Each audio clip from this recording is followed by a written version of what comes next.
Je m'appelle Dr Nabil Farouk, j'ai 42 ans. Et oui, je suis mort. C'était un après-midi inattendu, lors d'un congrès médical à São Paulo. J'étais en plein cours, entouré de collègues, comme je l'avais été tant de fois auparavant. Rien ne semblait anormal, jusqu'à ce que, soudain, tout dégénère. J'étais cardiologue, c'est drôle d'y penser maintenant, un cardiologue, victime de mon propre cœur. J'ai passé ma vie entière à écouter les battements de cœur des autres, à traiter les arythmies, à prévenir les crises cardiaques. Mais je n'ai jamais pris le temps de penser au mien. En vérité, j'allais bien. Ma vie était paisible. J'étais marié à Amina, une femme incroyable. Nous avions une magnifique fille, Yara, âgée de seulement 6 ans. Elle venait de perdre sa première dent et ne parlait que d'une chose, elle voulait une nouvelle maison de poupée. Une grande, avec de vraies fenêtres, d'accord, papa? Je lui ai promis d'en construire une dès mon retour de voyage, et j'ai tenu mes promesses. J'étais un homme de foi. Je priais 5 fois par jour, je faisais des dons et jeûnais pendant le mois de Ramadan. Ma foi était mon fondement, ma façon de communiquer avec Dieu. Je croyais de tout mon cœur que j'étais sur la bonne voie. Ma vie était bien organisée, médecin, père, mari, musulman, chaque chose à sa place. Et ce jour-là, au fond de la salle, regardant une collègue parler d'une nouvelle technique chirurgicale, j'ai pensé un instant à ma fille. Sa voix me manquait, sa façon d'exiger de moi le cadeau promis. C'est alors que j'ai ressenti quelque chose d'étrange, une forte pression dans la poitrine comme je n'en avais jamais ressenti. Ce n'était pas de la douleur, c'était un poids incroyable, comme si le monde s'était effondré sur moi. J'ai essayé de porter la main à ma poitrine, de parler, mais aucun mot ne sortait. Le bruit dans la pièce s'est estompé. D'abord un bourdonnement, puis le silence. Les lumières ont tourbillonné. Les visages autour de moi se sont estompés. Je me souviens avoir vu l'air effrayé de mon ami, le docteur Gustavo, puis plus rien. Le noir absolu. C'était comme ça, sans prévenir, sans un dernier mot, comme si quelqu'un avait appuyé sur un bouton et tout éteint. La chose suivante dont je me souviens, c'était de flotter. C'est le seul mot que je puisse utiliser. Il n'y avait aucune douleur, aucune lourdeur dans ma poitrine, aucun bruit, juste un profond silence. Et une paix que je n'avais jamais ressentie auparavant. J'étais là-haut, près du plafond. Je voyais tout ce qui se passait en bas, comme si mon corps avait été abandonné. Et le plus étrange, je ne me sentais pas en dehors de tout ça. J'étais là, je voyais tout. Mon corps était comme un vieux chiffon jeté par terre, sans vie, en apesanteur. J'ai vu Gustavo, mon collègue, agenouillé à côté de moi, criant mon nom. Quelqu'un d'autre parlait au téléphone, la voix brisée par le désespoir. Appelez le défibrillateur.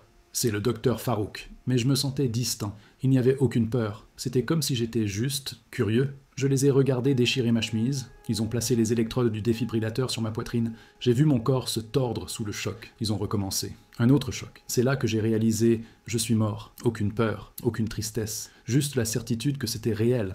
Comme quelqu'un qui découvre une chose simple, comme savoir que la mer est salée. Et soudain j'ai ressenti une immense compassion pour tous ceux qui essayaient de me ramener. Surtout pour Gustavo. Il était pâle, tremblant, essayant de me sauver de toutes ses forces. Et là, en le regardant, je l'aimais, vraiment. À ce moment-là, j'ai ressenti un appel, une sorte de douce sollicitation, comme si quelqu'un m'invitait à partir. Ce n'était pas forcé, c'était doux, et j'ai su qu'il était temps. J'ai détourné le regard, laissant cette scène derrière moi. Je ne voulais plus rien voir. Et puis, tout a commencé à disparaître. Les murs, le plafond, les visages, les sons, tout s'est transformé en une douce brume grise. Au milieu de cette brume, au loin, un minuscule point de lumière apparut, petit, comme une étoile solitaire dans le ciel nocturne, mais il grandit, jusqu'à tout envahir. Mais ce n'était pas n'importe quelle lumière, elle n'était pas aveuglante, elle réchauffait, elle semblait vivante, et elle m'attirait, et j'avais envie d'y aller. Je désirais être dans cette lumière, plus que tout au monde. La paix que je ressentais grandissait, mais maintenant, un autre sentiment s'y mêlait, celui de rentrer à la maison, celui d'être pleinement connu. Plus je m'approchais, plus je sentais la présence de quelqu'un dans cette lumière. Elle ne brillait pas seulement, elle provenait d'un être, et l'amour qui émanait de lui, c'était indescriptible. Il était physique, il envahissait tout en moi, il pénétrait les zones d'ombre, les erreurs que j'avais commises, la honte que j'avais cachée. Mais il n'y avait aucun jugement, que de l'amour. Un amour qui guérissait, j'ai commencé à pleurer, mais ce n'était pas de la tristesse, c'était du soulagement. Quel soulagement d'être pleinement connu et pleinement aimé. À cet instant, j'ai su, de tout mon être, que là se trouvait l'origine de tout, la source de la vie, le créateur de l'univers. Je pensais que c'était Allah, comme je l'avais toujours cru. Et puis, au cœur de la lumière, une forme commença à émerger. Elle n'était pas effrayante, elle était sereine. Un homme. Il portait une simple robe blanche. De lui émanait de la lumière. Il avait une barbe, des cheveux noirs, mais ses yeux étaient remplis d'amour. Leur couleur était indescriptible. Ils étaient d'une chaleur pure. Quand il me regardait, c'était comme si j'étais la seule personne présente. J'ai vu toute ma vie dans ses yeux, chaque seconde, et tout ce qu'il m'a donné en retour, c'était de la compassion. Et puis, une voix est venue. Mais elle n'a pas atteint mes oreilles. Elle est allée droit à mon âme. C'était comme entendre 1000 belles mélodies à la fois. C'était comme entendre la voix d'un père, d'un frère et d'un ami, tout cela réuni en un seul. Et puis cette voix m'a parlé « Nabil, bienvenue, que la paix soit avec toi ». À cet instant, j'ai eu un tourbillon. Ce n'était pas ce à quoi je m'attendais. J'ai été élevé dans l'islam, j'ai toujours aimé et respecté Jésus, ou Issa, comme nous l'appelons. C'était un grand prophète, né d'une vierge, un messager de Dieu. Je l'ai toujours admiré, mais pour nous, le dernier et le plus grand prophète était Mahomet, que la paix soit sur lui. Et notre adoration était réservée à Allah seul. Dans mon esprit, Jésus était un homme de Dieu, un prophète, mais pas cela, pas cette lumière vivante, cet amour immense, cette présence qui semblait venir de l'origine même de l'univers. J'étais bloqué, je ne pouvais rien dire. Mais je me demandais « Qui es-tu » Il sourit, et c'était le sourire le plus pur que j'ai jamais vu. Ce n'était pas un simple geste, c'était comme si tout le ciel lui souriait. Et il répondit d'une voix calme et tendre « Tu m'as appelé prophète. Dans ton cœur, tu m'as toujours aimé comme Isa. Ton peuple me connaît comme la parole de Dieu. D'autres m'appellent le Fils. Mais les noms ne comptent pas. » Et puis il a dit « Nabil, je suis le chemin, je suis la vérité, je suis la vie. » Il n'y avait aucune arrogance. Ce n'était pas une imposition, c'était une vérité simple, dite avec amour, comme si quelqu'un disait « Le soleil brille ». À ce moment-là, tout ce en quoi je croyais, toutes les certitudes religieuses qui m'accompagnaient depuis mon enfance, ont commencé à disparaître. Ce n'était pas une question d'étiquette ou de doctrine, c'était une question d'amour, un amour qui m'a complètement imprégné.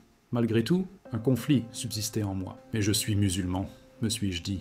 J'ai suivi la voie que mon père m'a enseignée. J'ai essayé d'être un homme bon. Avais-je tort depuis le début? Je me suis mise à pleurer. Mais ce n'étaient pas des larmes de tristesse. C'était des larmes de peur, de ne pas savoir si j'avais trahi Dieu. Mais en même temps, chaque larme était doucement accueillie par cette lumière. Il m'a regardé avec encore plus de compassion et m'a dit « Nabil, mon fils bien-aimé, tu as bon cœur. Tu aimes ta famille. Tu es généreux envers les autres. Tu m'as cherché toute ta vie. Crois-tu vraiment que je n'ai pas entendu tes prières ?» Et puis, il m'a montré quelque chose. L'endroit où nous étions a changé. C'était comme être sur un balcon surélevé, avec vue sur un vaste et merveilleux jardin. Le jardin était divisé en plusieurs sections, chacune avec sa propre beauté. Dans un endroit, j'ai vu des gens qui me ressemblaient, agenouillés sur des tapis de prière face à un point lumineux lointain. De leurs prières s'élevaient des volutes de fumée argentée, telles de petites rivières de foi montant vers le ciel. Non loin de là, j'ai vu un autre groupe méditer en silence, les yeux fermés, en position du lotus. Ils étaient de différentes origines. Leurs pensées s'élevaient dans des nuages dorés de paix. Plus loin, j'ai vu des gens chanter dans une église. Leurs voix s'unissaient en un chœur puissant et émouvant. Chaque chant devenait un fleuve de lumière colorée, coulant vers le même ciel. J'ai aussi vu des autochtones danser autour d'un feu de joie, leur chant mêlant ciel et terre en un seul mouvement. J'ai vu des juifs prier devant un mur, se balançant doucement, leur murmure se transformant en une brillante colonne d'énergie. J'ai même vu des gens qui ne pratiquaient aucune religion, mais qui faisaient le bien par pure bonté. Chaque acte d'amour désintéressé libérait une étincelle de lumière blanche qui s'élevait vers le ciel telle une comète. C'était la plus belle chose que j'ai jamais vue. Tant de chemins différents, tant de façons de parler au divin. Mais tous, absolument tous, menaient au même endroit. Toute cette lumière, toute cette prière, tout cet amour provenaient de la même source. Je me suis retourné vers cet homme de lumière. Mon cœur était rempli d'une émotion inexplicable. C'était de l'admiration, de l'amour, mais aussi de la confusion. Il réalisa, et d'une voix calme, mais emplie d'une douce douleur, il dit « Le monde a érigé des murs autour de mes jardins. Ils se disputent à propos de la forme des portes, du nom sur les plaques, de la bonne façon d'arroser les fleurs. Ils se battent, ils tuent. Tout cela pour prouver quel est le vrai jardin. » Il m'a regardé droit dans les yeux, comme s'il voyait droit dans mon âme. « Nabil, je suis le jardinier. Crois-tu vraiment que ça me dérange que tu appelles l'eau Awa, Ma, ou est-ce que ça me dérange que tu aies simplement arrosé mes fleurs ?» Je suis resté silencieux. Ce fut comme un coup de poing dans mon esprit. « C'est l'amour du cœur que je recherche, » a-t-il poursuivi. « C'est la sincérité des prières que j'entends. C'est la bonté des actions que je vois. On a souvent appris qu'il n'y a qu'un seul chemin, mais la montagne est haute, et il y a de nombreux chemins pour y parvenir. Pourquoi un père qui aime tous ses enfants ne leur tracerait-il qu'un seul chemin pour le trouver? Puis il m'a montré autre chose, quelque chose de personnel. Je me suis souvenu d'un souvenir d'il y a quelques années, l'un des moments les plus difficiles de ma vie. Ma fille, Yara, avait une forte fièvre. Elle n'avait que 3 ans. Les médecins étaient inquiets. J'ai passé la nuit entière assise à son chevet, tenant sa petite main, priant comme jamais auparavant. J'ai récité toutes les sourates du Coran que je connaissais, implorant Dieu de tout mon cœur de sauver ma fille. Jésus m'a montré cette scène, mais de son point de vue. J'ai vu ma prière monter de mon cœur comme une lumière intense, dense et directe, comme si elle perçait le ciel et atteignait le trône divin. Et puis, il m'a montré autre chose. Mon ami Eduardo, qui est chrétien, avait été prévenu par ma femme. Lui et sa femme ont prié pour Yara ce jour-là même pendant la messe, et leurs prières, elles aussi, sont devenues des rayons de lumière s'élevant vers le ciel. Puis j'ai vu notre voisine, Donna Celia, une femme âgée qui n'avait jamais mis les pieds dans une église, mais lorsqu'elle a appris que Yara était malade, elle a passé la nuit à penser à elle, souhaitant son rétablissement, à sa manière. Et ses pensées se sont transformées en une douce lumière, mais pleine de tendresse. Puis j'ai vu toutes ces prières, tous ces rayons de lumière se rencontrer au-dessus, s'entrelacer, formant une protection autour de ma fille, une couverture de guérison. Et puis, il m'a demandé doucement « Crois-tu que j'ai refusé la prière d'Eduardo parce qu'il m'appelait Jésus? Crois-tu que j'ai ignoré l'amour de ta voisine parce qu'elle ne savait pas me nommer? Crois-tu que je n'ai pas entendu ton cri simplement parce que tu m'appelais Allah ?» Il marqua une pause. « Ce nom n'est qu'un récipient, Nabil.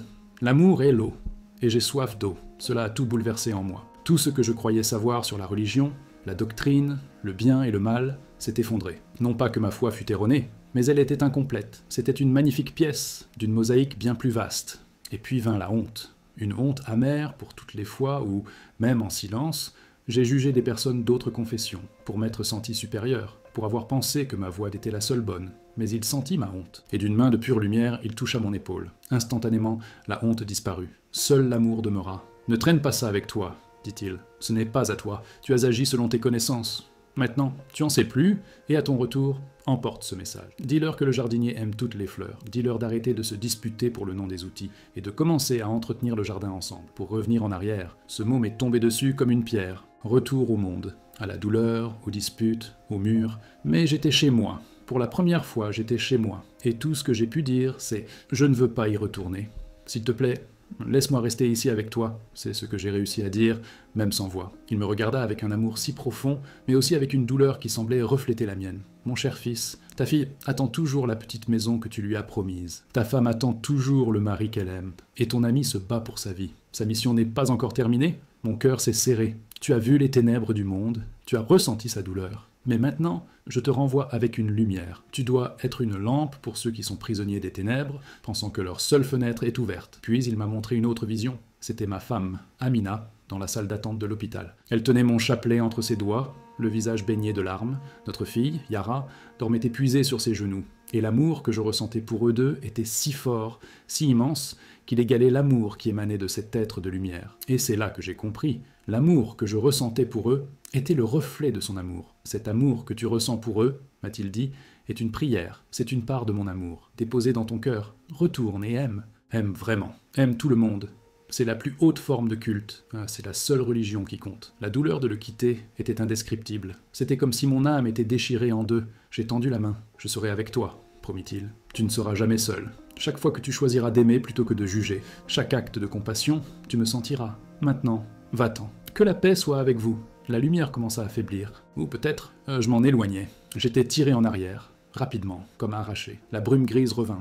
Et soudain, une douleur qui me déchira la poitrine comme une explosion. Tout mon corps réagit. J'avais l'impression d'avoir été écrasé. J'avais quelque chose dans la gorge, un tube. J'essayais de respirer, mais c'était une machine qui respirait pour moi. Mes yeux s'ouvrirent, encore lourds. La lumière était froide, artificielle. J'étais de retour. L'équipement bipa. Des silhouettes en tablier allaient et venaient. J'ai entendu quelqu'un crier « On a un pouls! Il est de retour !» Et puis j'ai vu le visage de Gustavo, en pleurs, tremblant, penché sur moi. « Nabil, tu m'écoutes ? Ne me fais plus jamais ça. Tu m'entends ? » Plus jamais. Je ne pouvais pas parler. Je le regardais simplement, essayant de comprendre tout cela. Lumière, amour, et maintenant, moniteur et douleur. Mon corps était de retour, mais mon âme essayait encore de comprendre ce qu'elle venait de vivre. Le jardin, les différentes prières, le jardinier, le message. Tout cela résonnait encore en moi. J'étais confus, j'avais mal et, pour être honnête, profondément triste d'être revenu. Mais sous cette tristesse, il y avait un nouveau but. J'ai été hospitalisé pendant des semaines.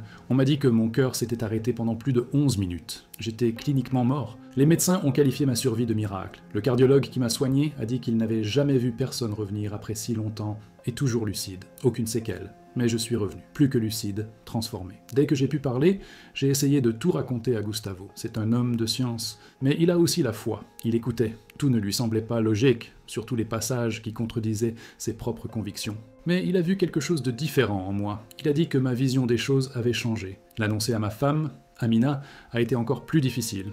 Elle était soulagée que je sois en vie, mais effrayée par ce que je disais. La foi qui soutenait notre foyer semblait soudainement ébranlée. Nous avons passé de nombreuses nuits à parler, à pleurer, à prier. Ce n'était pas facile, ça ne l'est toujours pas. Changer les fondements de tout ce en quoi vous croyez n'est jamais simple, mais le véritable amour est patient, et nous apprenons un nouveau chemin. ensemble. Aujourd'hui, c'est mon histoire, c'est pourquoi je suis ici, pour vous parler. Je ne suis plus cardiologue, j'ai quitté le cabinet, mes mains fonctionnent encore, mais maintenant, le cœur dont j'ai besoin de prendre soin est un autre. Et, avec la grâce de Dieu, peut-être aussi celui des autres. Et oui, j'ai construit la petite maison de Yara, c'est la première chose que j'ai faite en rentrant. Maintenant, mon rôle est de partager le message que j'ai reçu, le message qui a tout bouleversé. Vous pouvez appeler Dieu par le nom que vous voulez, vous pouvez prier dans une église, une mosquée, une synagogue, un temple, ou dans le silence d'une montagne. Tu peux chanter, tu peux te taire. Ce que j'ai vu, ce que j'ai vécu dans ce lieu de lumière, m'a appris que le nom n'a pas autant d'importance que l'amour qui se cache derrière.